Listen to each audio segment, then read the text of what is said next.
हो गलती से थोड़ा माई के मिस कॉल मार देनी रे गलती से। बोल काहे मारवी गलती से टिपा गए। कमलेश जी सर। संडे मंडे याद है जी तो सुनाओ। संडे, हाँ मंडे, हाँ आगे बोल। मंगल बुध।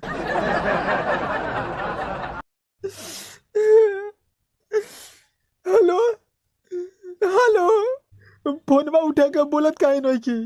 मैंने तुझे यूज किया, थोड़ा कन्फ्यूज किया, बैलेंस ड्यूज किया, अब कहूंगी यू कैन गो।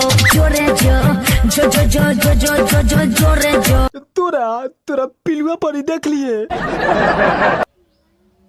हेलो सुनो, बिहान 12 बजे मेला में आ जाई हो। मेरा मोरा जमाना किया है, कुछ नहीं करवाना है। अरे सीधा कहो ना कि ना आएम, मर्द के बहाना का बनावेलिस।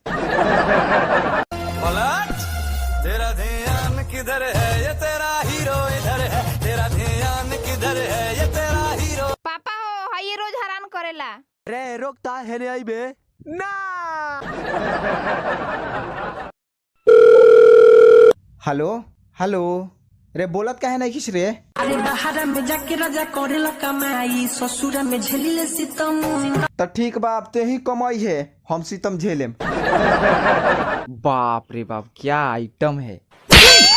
हमारी जवानी केहू आंडू पांडू खातिर नइखे बनल, ई सिर्फ पवन सिंह पे लुटी, सिर्फ पवन सिंह पे। हो तो हमरो नाम पवने सिंह हो।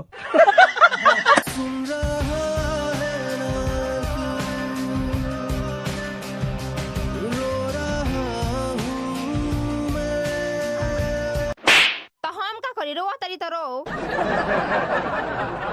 ए सुना तारू, अरे बाप रे एगो तो एकरा सबक से हम परेशान बानी। का भइल बाजी? माने ते सेनुरो करबे तो लकड़ी से का रे, हमरा देह में पिलुआ पड़ गइल बा। एगो आवरी चुम्मा दो ना। चल चल चल तोरा मारी से कहतानी, ऊपर रोके दे देना तो घरे कह दी। सत्यनारायण बाबा के प्रसादी हो कि बांट दी।